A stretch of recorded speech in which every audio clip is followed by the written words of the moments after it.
London, May 1966. Muhammad Ali was at his absolute peak, young, lightning fast, and radiating a level of confidence that bordered on the divine. He was in the heart of London, deep in training for his high-stakes rematch against Henry Cooper, and he was transforming the Islington Gym into his personal theatre of dominance. On that particular afternoon, the air inside the facility was thick with the scent of old leather, bitter sweat, and the rhythmic, violent thud of gloves hitting heavy bags. Ali was in rare form, dismantling his sparring partners with a precision that looked more like a choreographed dance than a brutal sport. He glided across the canvas, his feet barely touching the floor, while his hands moved faster than the human eye could track. To anyone watching, he seemed untouchable, a king in his own private fortress. In the middle of a high-intensity round, Ali's sharp gaze drifted toward the edge of the gym, where a small crowd had gathered to witness the champion in action. Among the onlookers stood a man whose presence usually commanded any room he entered. It was Sean Connery. At that moment, Connery was the most famous actor on the planet, the living embodiment of James Bond, a man defined by his impeccable suits and effortless cinematic cool. To the rest of the world, he was an icon of sophistication and invincibility. But to Muhammad Ali, he was merely another spectator in a well-tailored shirt. Ali saw a Hollywood star, a movie tough guy, who lived a life of luxury far removed from the grit and pain of the boxing world. The champion, never one to miss an opportunity for a spectacle, decided to turn the training session into a public interrogation of British grit. Ali abruptly stopped his footwork, dropped his guard, and leaned against the ropes with a mischievous glint in his eyes. The rhythmic sounds of the gym died down as he focused his entire attention on the Scotsman standing near the shadows. With the cameras rolling and his entourage watching, Ali projected his voice across the room, letting it bounce off the brick walls like a physical force. He issued a mocking, public challenge, calling out the fictional agent 007 and demanding that the man of mystery step into the squared circle to face a real-life threat. Ali's tone was playful, yet laced with a sharp edge of provocation, designed to bait the actor into a graceful retreat that would make for a perfect headline the next morning. He invited the movie hero to prove his worth against the heavyweight champion of the world, questioning whether the man behind the Bond persona had the courage to back up the legend in a place where there were no stunt doubles or multiple takes. The champion stood there, a wide grin plastered across his face, fully expecting Connery to offer a polite wave, a witty remark, or perhaps a humble decline that would keep the mood light and the PR positive. Ali anticipated the typical reaction of a celebrity caught in a crosshair, a mix of flattery and evasion. He waited for the inevitable laughter from the crowd to break the tension, but the expected sound never came. Instead, a heavy, suffocating silence descended over the Islington Gym. The atmosphere shifted instantly from a light-hearted media moment to something far more visceral and unpredictable. The spectators held their breath as all eyes turned toward Connery. The actor didn't smile, didn't joke, and didn't look for an exit. The air grew cold as the playfulness of the challenge met a sudden, unyielding wall of Scottish granite. In that silence, the distinction between the actor and the man began to blur, and Ali realized that the theatre he had just created was about to become very real. Ali froze as he realized that Connery was not smiling. The jovial atmosphere he had tried to cultivate evaporated in an instant, replaced by a sudden, chilling professional focus. The actor moved with a deliberate, haunting calmness that suggested this was not his first time facing an adversary in a confined space. Without uttering a single word, Connery unbuckled his expensive watch and handed it to a stunned bystander before beginning the ritualistic process of preparing for combat.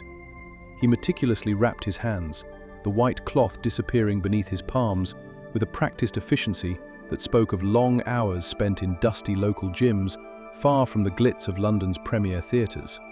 When he pulled on the heavy sparring gloves, there was no hesitation in his movement, only a grim acceptance of the challenge. Ali, however, still tried to maintain the facade of a light-hearted exhibition. He bounced on the balls of his feet, his tassels flickering as he performed a flashy rendition of his signature shuffle. He dropped his hands to his waist, leaning his head back and wearing a wide, theatrical grin intended to draw laughter from the spectators. He played the part of the untouchable king, certain that the movie star would merely go through the motions for a few minutes before calling it quits. But the moment the bell rang, the energy in the ring underwent a violent transformation. Ali's instinctual radar for danger, honed through hundreds of rounds against the world's most dangerous punchers, suddenly began to scream. Connery did not rush in with the frantic, uncoordinated energy of an amateur looking to land a lucky blow. He did not chase the champion or swing wildly. Instead, he claimed the center of the ring with the grounded stability of an oak tree. He cut off the angles with subtle, economical footwork that forced Ali to keep moving. The actor's guard was high and tight, his chin tucked behind a broad shoulder, and his eyes remained locked onto Ali's chest with a piercing intensity. This was the gaze of a man who had survived the unforgiving back alleys of Edinburgh, a man who understood that a fight was not a performance, but a struggle for survival. The champion felt a surge of genuine unease as he looked across the canvas. He saw past the celebrity persona and the tailored reputation. He realized that standing before him was not a pampered product of the studio system, but 86 kilograms of hardened, functional muscle and raw Scottish fury. Connery moved with a predatory patience that unsettled the champion. Every time Ali attempted a flicking jab to reset the distance, the actor slipped the punch by a fraction of an inch, never overreacting, never giving ground. The silence in the gym became deafening as the crowd realized they weren't watching a stunt, they were watching a legitimate confrontation.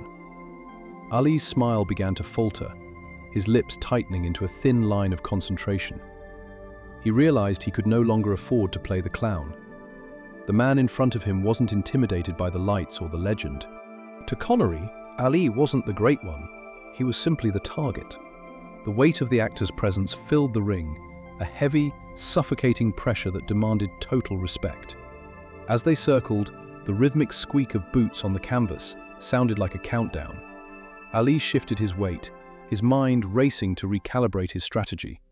He had walked into the ring expecting a comedy, but as he stared into the cold, unblinking eyes of the Scotsman, he knew he had stepped into a furnace. The theatre was gone, replaced by the stark, brutal reality of two men measuring each other's souls in the center of a square circle. The air between them crackled with the realization that an error here wouldn't result in a retake, but in a very real and very painful consequence. As they circled the ring, Ali realized he had made a grave miscalculation. Connery was reading his movements with a cold, analytical precision that no ordinary amateur could possess. Behind that unsettling composure lay a history Ali knew nothing about. The biting poverty of the Fountain Bridge slums, the grueling labor of the steel mills, and years spent in the dimly lit, blood-stained boxing gyms of Edinburgh. Connery was not the product of tuxedos and martinis. He was the boy who had been forced to polish coffins at the age of 13, and the man who had knocked out teeth in confrontations with ruthless dockside gangs by 19. Ali threw a testing jab, a strike that usually landed with ease on even seasoned professionals, but Connery evaded it with a short, professional twitch of the head, barely moving enough to let the glove whistle past his ear. In that moment, Ali looked deep into his opponent's eyes and saw a terrifying readiness to go to the very end. This was the result of a life where survival was the only currency. While Ali had been honing his craft in the structured environment of Olympic training centers, the man standing before him had been forged in a much harsher furnace. The Scotsman moved with a heavy, grounded grace that came from years of physical toil. Every muscle in his frame had been built not for aesthetics, but through the heavy lifting of raw materials and the repetitive, bone-breaking work of the industrial North. The way Connery held his center of gravity suggested a familiarity with the sudden violence of the streets, where there were no referees to break a clinch and no bells to signal a reprieve. Ali felt the weight of that experience pressing in on him. He realized that the person in the ring was Tommy, the milkman and the laborer, wearing the mask of Sean, the actor. As the round progressed, the champion noticed how Connery refused to be baited by feints or verbal taunts. The actor stayed behind a tight, classic guard, his lead hand constantly measuring the distance, mirroring the techniques of the old-school brawlers who valued substance over style. Ali tried to up the tempo, shifting his weight to launch a combination, but he found himself shadowed by a man who understood the geometry of the ring. Every time Ali pivoted, Connery adjusted his lead foot, keeping the champion directly in his sights. There was a grim, stoic endurance in the actor's stance, a refusal to be intimidated by the legend or the speed of the man across from him. It was the resilience of a man who had seen the worst of the Great Depression and had come out the other side with nothing but his pride and his fists. Ali began to see the scars of that past in the way Connery carried himself. This was not a sparring session for the Scotsman. It was a reclamation of his true identity. The glitz of Hollywood had been stripped away by the heat of the gym, leaving only the hard, unyielding core of the Fountain Bridge native. The champion understood that he wasn't fighting a movie star who wanted to play at being a boxer. He was fighting a boxer who had been forced by circumstance to become a movie star. The realization sharpened Ali's focus. He saw the way Connery's jaw set, the way his shoulders stayed relaxed yet coiled like springs, and the way he breathed through the exertion with a steady, rhythmic discipline. The fight had shifted from a publicity stunt into a silent dialogue between two men who had both used their bodies to escape the limitations of their birth. Ali respected the steel he found in his opponent's gaze, acknowledging that the spirit of the Edinburgh streets was just as fierce as anything he had encountered in the gyms of Louisville or Miami. The air in the ring grew thick with the unspoken understanding that the next few minutes would be a test of character, not just a display of skill, and Ali prepared himself for a level of resistance he had never anticipated from a man in a starring role. Ali increased his speed, testing Connery's reactions with a barrage of snapping jabs and fluid upper body movement. He began to work with a genuine seriousness, no longer content to simply shadowbox around the actor. The tempo of the encounter surged, the sound of leather hitting leather echoing through the Islington gym like gunfire. In a brief moment of overconfidence, the champion began to play with his food, allowing his legendary arrogance to override his defensive discipline. He leaned back against the ropes, dropping his right hand to his hip in a classic display of showmanship, inviting the Scotsman to take a shot. In that exact microsecond, Connery saw the opening and didn't hesitate for a heartbeat. He stepped in with a violent, explosive weight transfer and threw a devastating left hook that came from the very soles of his feet. The fist whistled through the air, missing Ali's chin by a mere 5 inches. The punch was delivered with such raw, unadulterated power that the champion actually felt the rush of displaced air against his skin, a physical warning of the destruction that had just narrowly bypassed him.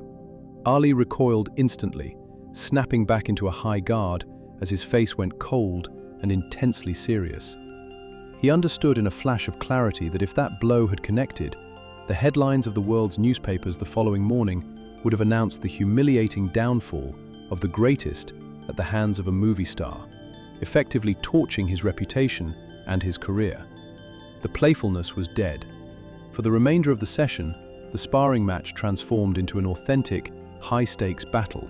The atmosphere in the gym curdled into something primal as two apex predators traded heavy leather, each man probing the other for weakness and testing the structural integrity of their opponent's resolve. Gone was the celebrity and the champion. There were only two fighters locked in a silent, brutal exchange of respect and power. Ali moved with a frantic, desperate grace to stay ahead of the Scotsman's heavy-handed pressure, while Connery continued to march forward with the grim persistence of a man who had nothing left to lose. They exchanged sharp, stinging blows that would have leveled lesser men, neither giving an inch of ground as the intensity reached a fever pitch. Every punch thrown carried the weight of their respective legacies, turning the canvas into a proving ground where the only thing that mattered was the ability to endure and return fire. The spectators watched in stunned silence, realizing they were no longer witnessing a publicity stunt, but a raw collision of wills between two men who refused to be broken by the other's myth. The final gong echoed through the gym, cutting through the thick tension like a blade. Ali was the first to move, crossing the canvas not with a boastful strut, but with a profound sense of urgency and newfound respect. He reached out and pulled Connery into a firm, genuine embrace, his breathing heavy and his chest heaving from the exertion. He was visibly shaken, his usual mask of supreme invincibility momentarily displaced by the raw reality of what had just occurred on the wood and canvas.